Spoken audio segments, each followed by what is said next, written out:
Welcome back to the weekly news roundup. This is the business edition and a little bit of Sillyville in the end. So we are going to go ahead and get started in here. First, Apple M1 hardware support merged into Linux 5.13. It's not completely ready yet, but we're kind of getting the basis. I believe Ubuntu, if I remember, has the ability to get into Linux. You can install Ubuntu on the Apple M1 with some challenge. This is actually another project.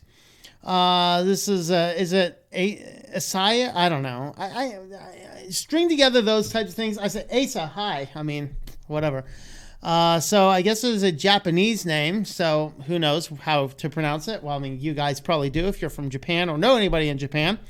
But this is a new build that they are working on, trying to get the system working. They did say it took them about 6 weeks to get something that will boot at least. So it's difficult, but it is actually underway, and it will be coming to Linux in 5.13. So you guys on the Apple M1, I think that Vince might have some of those. If you have an Apple M1, here's something you can explore and play around with on your Apple device. See if you can get Linux running as well. And of course, Microsoft, we wouldn't have a good business news without Microsoft doing something stupid, like promoting Edge-powered web apps in the Windows 10 taskbar. That's fine. I'm over here typing away. I'm getting my work done. I'm trying to be productive. My boss is like, got the deadline. Bing! Something pops up in the taskbar. What is it? Hey! Go straight on to the top sites. Pin your favorite sites. Woo! We're going to bother you with an ad because you're trying to work. That's what you get for using Windows, dummy. So which sites would you like to pin? Facebook, Wikipedia, Microsoft News, Reddit, and YouTube. How about the 9 in the head?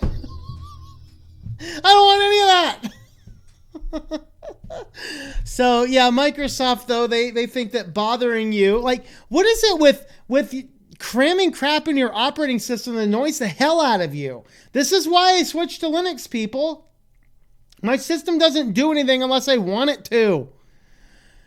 So, I don't know. But for you guys using Windows, you have a new exciting future of Edge giving you ideas for web apps to pop into your system. Well, judge orders Charter to pay $19 million to Windstream for false advertising. So what happened here is Windstream entered bankruptcy. Now, you have to understand there's a couple of ways you can do bankruptcy, and I can't remember off the top of my head which one's which. One of them is a Chapter 9 and one of them is a Chapter 11. And in one of these forms, you're like, oh, we're done. And everything gets sold off, and then the money gets sent, the money, the assets, everything gets put into a big pile, and then they issue a release, and then they distribute that out to the various creditors. The other form, and I think it's 11, is the restructuring. So the restructuring one, you say, I'm bankrupt. What happens is the courts will come in, they'll put a pause on everybody demanding money, and then will work with you on a plan, and then you have a 7-year plan. Who knows? Maybe that's Chapter 7, or whatever it is.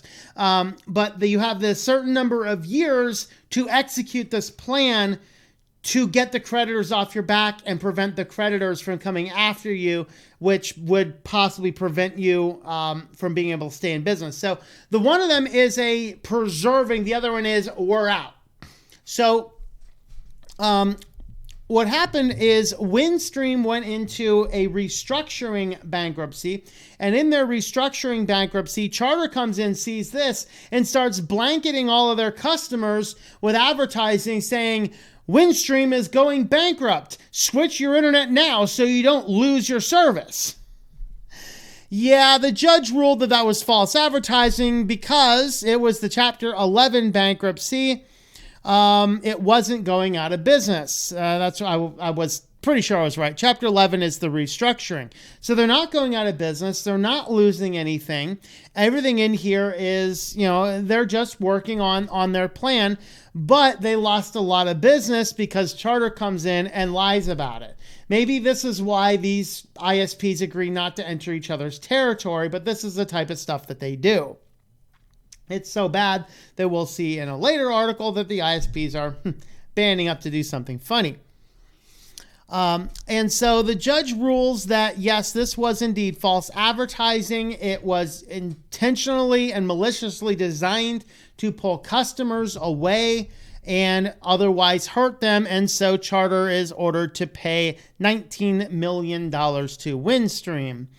So yeah, that was don't do that, guys. They're literally false and intentionally misleading advertising campaign wrongfully interfered with Windstream's customer contracts and goodwill. So this is why the ISPs are the worst companies in America. So yeah, good for the judge. Good for the judge. iOS users, if you guys use Discord on iOS, sorry, no more not safe for work content, because the Discord app on iOS bans any not safe for work channels. And so apparently they have to do something to keep the app on the iPhone app store that says, nope, you're not allowed to access not safe for work stuff on the device, which is like, okay, whatever. It's not my cup of tea, but somebody paid that much money for a phone. You may as well let them use it the way they want to use it. But what about the children? Okay, let's have another discussion. Parents, if you don't trust your children to not do stupid things on the internet, they shouldn't have access to a smartphone. Don't give him a smartphone, but he needs to call home. A flip phone can do that just fine. It's just not as addictive. So there we have it, guys. You guys on iOS Discord, I guess this maybe comes into play at the next update. I don't know, whatever. The Washington legislature ends up passing, both the House and the Senate passes bills to remove the barriers to municipal ISPs. It is expected that the governor will veto one of these two bills, but not the other, although the article here does not indicate which one that might be. The idea here is that the problem is you get slimy companies like Charter coming in and, doing faulty things, and Windstream with their crappy internet, and Comcast with their monopolies. And they all come in here and people are like, give us more options. And they're like, we want a municipal broadband. And municipal broadband, in many cases, it works well. In some cases, it doesn't work very well. But at least give the people a try. Okay, this isn't, by the way, capitalism that's causing this mess. Because in a capitalist society, there's not bureaucracy that protects the big companies. And so in a pure capitalist society, I could decide tomorrow, I'm going to go ahead and start the next state college ISP. The problem is I can't do that because there's so much regulation, bureaucracy, and red tape. I can't possibly do it because Comcast has so done that in the state of Pennsylvania. And so that is not capitalism. That is an oligarchy, or what I oftentimes say, corporatocracy. Corporatocracy is when the businesses effectively make the policy. And that really is where we're sitting. It just happens to look like capitalism to the untrained eye. So we need to return to real capitalism. Now, municipal broadband is not real capitalism either. In fact, it's not even close. But it's a whole lot better than allowing a monopoly to have the only ISP in town. And so there we have it. So two bills here in the state of Washington. And they did say here that it is expected the governor will veto at least one of them to prevent this from happening, of course. How fun. Well, the AT&T and Verizon Workers Union are urging states to regulate ISPs as utilities. So we are coming back now full circle. Okay. Remember that whole idea, internet should be regulated as Title II. That's exactly what this is saying. Now the unionized workers are coming in and saying this needs to be regulated as Title II, and it needs to be. It is a common mean and modes of communication that is expected people have, to the point where government programs will help you get it if you do not have access to it. That is the sheer definition of Title II. Now, part of that Title II was bound up in that net neutrality because of its Title II. Net neutrality also has to be a thing. You cannot regulate certain bandwidths based upon your whim or whatever else. So here we're coming right back full circle. All these unions that didn't stand up before when we could have stopped this crap from happening are now standing up saying, we need to regulate these like utilities. Yeah, that's called Title II, and half of y'all said, no, we don't want to regulate it like utilities. So, yeah, here I stand once again, not having changed a position on this point either, that, yeah, this is not, yeah, I don't know, guys. But anyway, yeah, the Communication Workers of America Union is lobbying state governors to regulate internet service providers as utilities. Oh boy. Federal Communications Commission is likely to restore Title II common regulation. That would be a good thing. That's the type of stuff that we happen to need. So, returning to that would be excellent. Well, Mozilla is once again forgetting its core purpose to create a web browser and is now once again focusing on something else, this being common voice. So they're partnering with NVIDIA to democratize and diversify voice technology. As technology makes a massive shift to voice, Firefox will completely die out because Mozilla is like, let's go over here and neglect the web browser that made them exist. Wonder what's going to happen if Google chooses not to pay the money anymore. So NVIDIA invests $1.5 million in Mozilla Common Voice to transform the voice recognition landscape. Of course, this is all designed to build out voice recognition software. Great. The next thing that we need implemented in, and yet another biomarker to track people. Way to go, Mozilla. You're just completely forgetting about everything you've ever stood for. This is a bunch of nonsense. They need to stop doing all this crap. They need to stop get themselves out of politics and go back to making web browsers again. They have the only decent open source browser, but they're killing it. They're letting it die in atrophying death as they follow political ideology and insanity like voice biometrics. This is insane. Firefox, Mozilla, good knowing ya. We will play the taps when you go. And in our last story, Bezos says Amazon workers aren't treated like robots and then unveils a very robotic plan to keep them working. He didn't specifically mention peeing in bottles, though.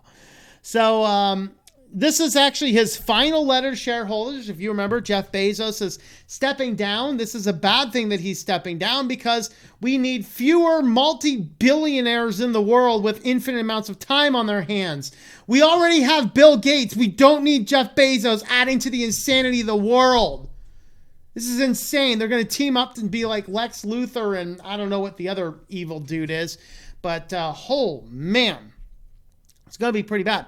But he said, we have to do a better job for our employees. Letter comes amid the ongoing reports of untenable conditions for Amazon workers. It outlines a strategy that seems odd for a company that has been accused of treating workers like robots. A robotic scheme that will develop new staffing schedules using an algorithm. So they're literally going to utilize an algorithm to force employees to go where they want to go.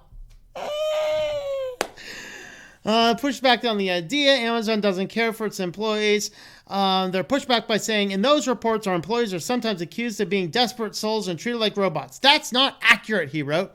To address the concerns about work conditions, he said the company will develop new staffing schedules that use sophisticated algorithms to rotate employees among jobs that use different muscle tendon groups to decrease repetitive motion and help protect employees from MSD risks.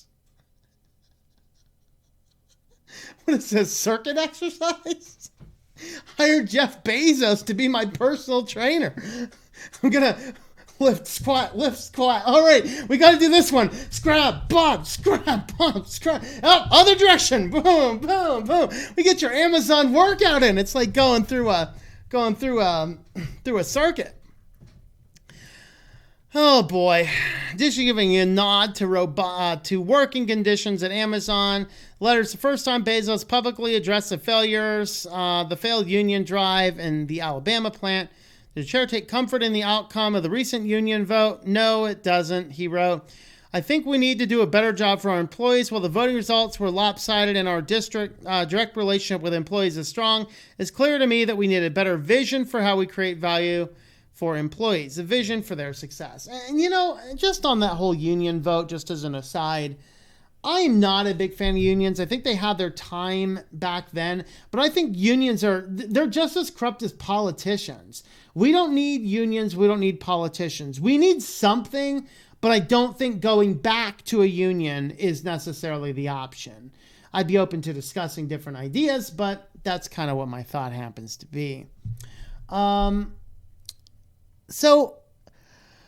Basically he's developing an algorithm to tell employees where to go to turn them more into robots while saying, no, we are not robotic in what we do. Well, if you want to help support the channel, we do have several affiliates. Today we are highlighting ExpressVPN, tlm.li/EV.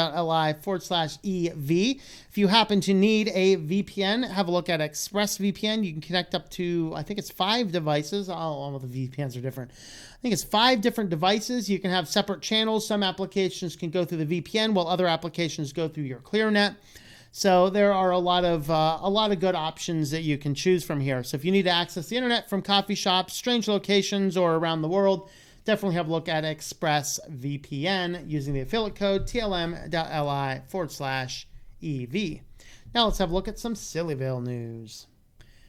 So first up in Sillyville from the XDA forums, Digital Wellbeing is an app that preps heads up to stop you from using your phone while walking. So apparently you can install this phone, and if you're looking at your phone while walking, it's going to constantly yell at you. I got to tell you guys, for 20 years, I combined walking and reading. And people are like, well, I could never do that. Sure you can. You just got to practice. But when I read, I walk. So I walk and read at the same time. I exercise my mind while I'm exercising my body, and I stay in really good shape. And that's why I'm, as old as I am and still look fairly young. But I don't do that in stupid places. I don't do that in cities. I don't do that in busy sidewalks. I don't do that downtown. I find parks.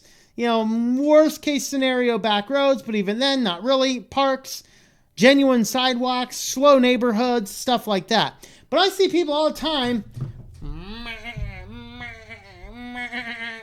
and then you almost run into them when they walk out in the street in front of you.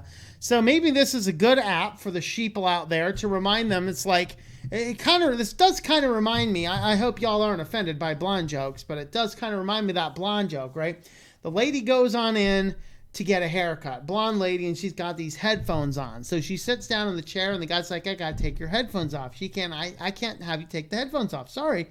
So he does his best job as he can, cuts around him, but it looks like garbage, and he's like, oh, that was a bad haircut job. I don't want my name attached to that. So the lady comes back in, a couple weeks later, get another haircut, and he's like, no, you got to take those off. She says no. So he just starts cutting, and then finally he just takes the headphones off so he can cut around her, and she falls over and dies. He's like, what's this all about? He picks up the headphones, puts them on. Breathe in. Breathe out. Breathe in. Breathe out. So it's like, it kind of reminds me of this. If you're going to be doing something like looking at your phone when you're walking down the street, you got to look up every now and again, and you don't necessarily need an app to do it. If you need an app to do that, maybe you should get a Darwin Award by stepping in front of the semi crossing the road. I mean, really. But at the same time, we do now have an app to tell you to look up because you're using your phone and walking. Well, this guy finds that his computer is indeed infested with bugs, but it's actually ants. It's not viruses, it's ants. He has an ant nest in there. So he was gone for a month. He boots up the computer and he sees it's completely infested with ants. And so he says he played some games, ran benchmarks so they'd come out because of the heat, left the PC running overnight, but they're still inside. Help.